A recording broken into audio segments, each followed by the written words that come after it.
Diciembre de 2007. Cuando se anunció al ganador del Balón de Oro, el fútbol estaba entrando en una nueva etapa. Lionel Messi ya había empezado a llamar la atención en Barcelona.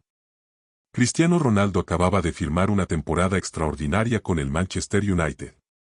Los dos aparecían como los nombres destinados a dominar la siguiente década. Y aún así, ninguno ganó. El premio fue para un brasileño del Milan.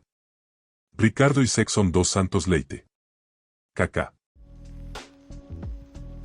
Con el paso del tiempo, aquel Balón de Oro adquirió un significado especial. No solo porque fue el primero de Kaká. También porque terminó siendo el último antes de que Messi y Cristiano comenzaran una hegemonía que duraría más de 10 años. Pero para entender cómo llegó hasta ahí, hay que volver bastante atrás. Mucho antes de las noches de Champions. Mucho antes del Milan. Mucho antes de que Europa aprendiera a pronunciar su nombre. Porque hubo un momento en el que su carrera pudo terminar antes de empezar. En el año 2000, Kaká tenía apenas 18 años. Durante unas vacaciones sufrió un accidente en una piscina. Se lanzó al agua, golpeó la cabeza contra el fondo y sufrió una lesión cervical. Con el paso de los años, la historia fue tomando dimensiones casi legendarias. Algunos medios incluso llegaron a hablar de un riesgo de parálisis. Lo cierto es que fue una lesión seria y que durante semanas existió una preocupación real sobre su recuperación. Mientras otros jóvenes soñaban con debutar profesionalmente, Kaká estaba realizando tratamientos médicos. Meses después volvió a entrenar. Y poco tiempo más tarde comenzó a destacar en las divisiones juveniles de Sao Paulo. Su historia también era diferente a la de muchos futbolistas brasileños. No creció en la pobreza extrema. No tuvo una infancia marcada por carencias económicas. Su familia pertenecía a la clase media alta de Sao Paulo. Su padre era ingeniero. Su madre era profesora. Era un chico tranquilo, educado y reservado. Tan reservado que durante años muchos periodistas tuvieron dificultades para encasillarlo dentro del estereotipo del futbolista brasileño. No era un personaje mediático. No protagonizaba escándalos. No buscaba llamar la atención. Simplemente jugaba. Y cuando tenía la pelota, hablaba por él. Su debut profesional llegó en 2001. Y bastaron unos pocos partidos para que el fútbol brasileño entendiera que estaba apareciendo algo especial. Kaká medía casi 1,86 m. Tenía una zancada larguísima. Y una conducción poco habitual. Cuando arrancaba con espacio parecía avanzar más rápido que el resto. Muchos mediapuntas destacaban por el pase o por el regate corto. Kaká tenía otra característica. Podía recorrer 40 metros con la pelota pegada al pie y seguir tomando buenas decisiones a máxima velocidad. Ese estilo terminaría convirtiéndose en su sello. Durante sus primeros años en Sao Paulo ganó el torneo Río-Sao Paulo y se transformó en una de las mayores promesas del país. Europa empezó a observarlo de cerca. Y el Milan decidió moverse rápido. En 2003 pagó cerca de 8 millones de euros. Con los valores actuales parece una cifra pequeña. Pero terminaría siendo una de las mejores inversiones de la historia del club. Cuando llegó a Italia encontró un vestuario lleno de leyendas.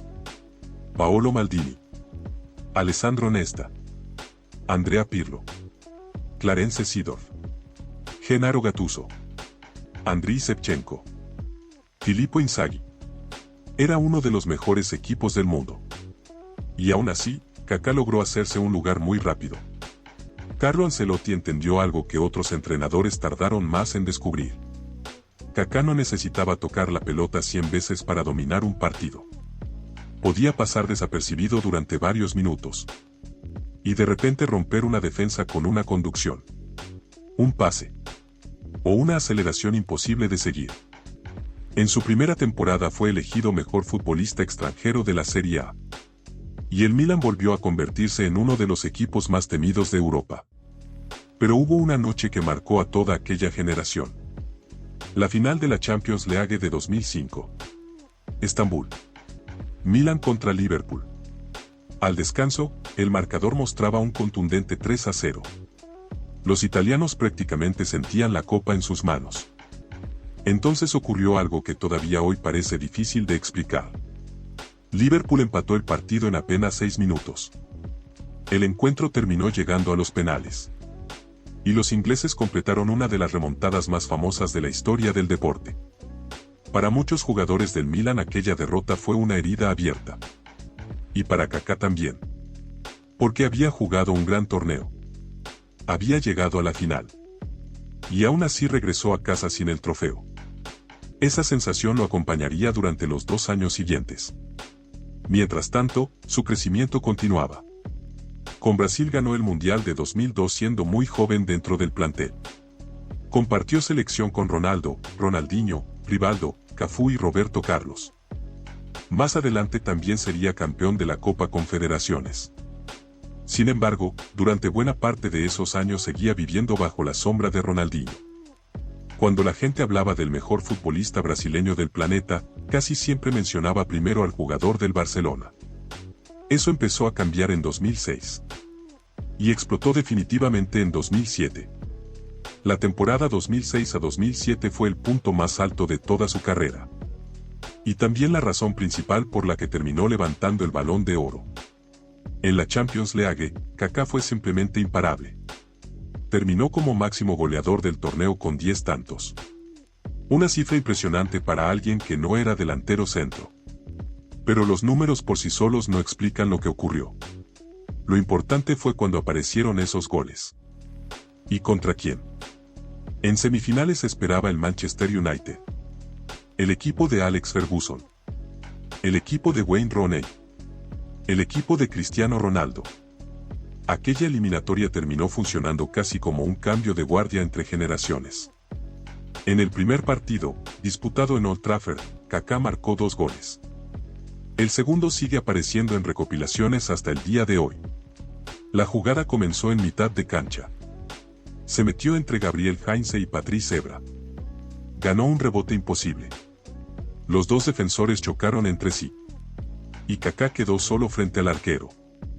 Todo ocurrió en cuestión de segundos. No fue un gol construido con regates espectaculares. Fue una demostración de velocidad mental. De anticipación. De lectura del juego. Algo que muchas veces se pierde cuando se habla de él. Porque Kaká no era solamente elegante. También era extremadamente inteligente. El Manchester United ganó aquel partido 3-2. Pero la sensación fue otra. El mejor jugador sobre el campo había sido el brasileño. Una semana después llegó la vuelta en San Siro. Y el Milan fue muy superior. Ganó 3-0. Kaká volvió a ser decisivo. Y clasificó a su equipo para una nueva final de Champions. Aquella serie fue probablemente el momento exacto en el que gran parte del mundo entendió quién era el mejor futbolista del planeta. La final tenía un ingrediente especial. Del otro lado esperaba Liverpool. Otra vez Liverpool. 2 años después de Estambul. 2 años después de la remontada. 2 años después de la noche que había perseguido al Milan. Esta vez la historia fue distinta. El equipo italiano ganó 2-1. Inzaghi marcó los goles.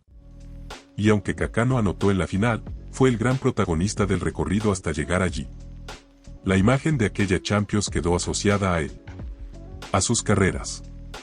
A sus asistencias. A sus goles. A la sensación de que cada vez que aceleraba podía romper el partido. Cuando terminó el año, los premios llegaron uno detrás de otro. Ganó el premio al mejor jugador de Europa. Ganó el premio al mejor jugador del mundo para la FIFA. Y finalmente ganó el Balón de Oro. La diferencia en la votación fue contundente. Terminó por delante de Cristiano Ronaldo y Lionel Messi. 2 nombres que poco después transformarían la historia del fútbol. Mirado desde hoy, aquel podio parece una fotografía irrepetible. Kaká en la cima. Messi tercero. Cristiano segundo.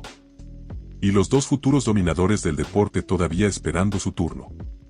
Con el paso de los años llegaron las lesiones. El paso por el Real Madrid nunca alcanzó el nivel que muchos imaginaban. Las molestias físicas comenzaron a aparecer con frecuencia. Y aquel futbolista capaz de recorrer medio campo a máxima velocidad fue perdiendo explosividad.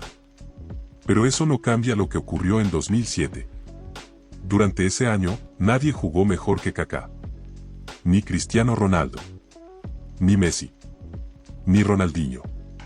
Ni ningún otro futbolista del planeta. Fue el líder del campeón de Europa. Fue el máximo goleador de la Champions. Fue decisivo en las noches más importantes. Y por eso levantó el Balón de Oro.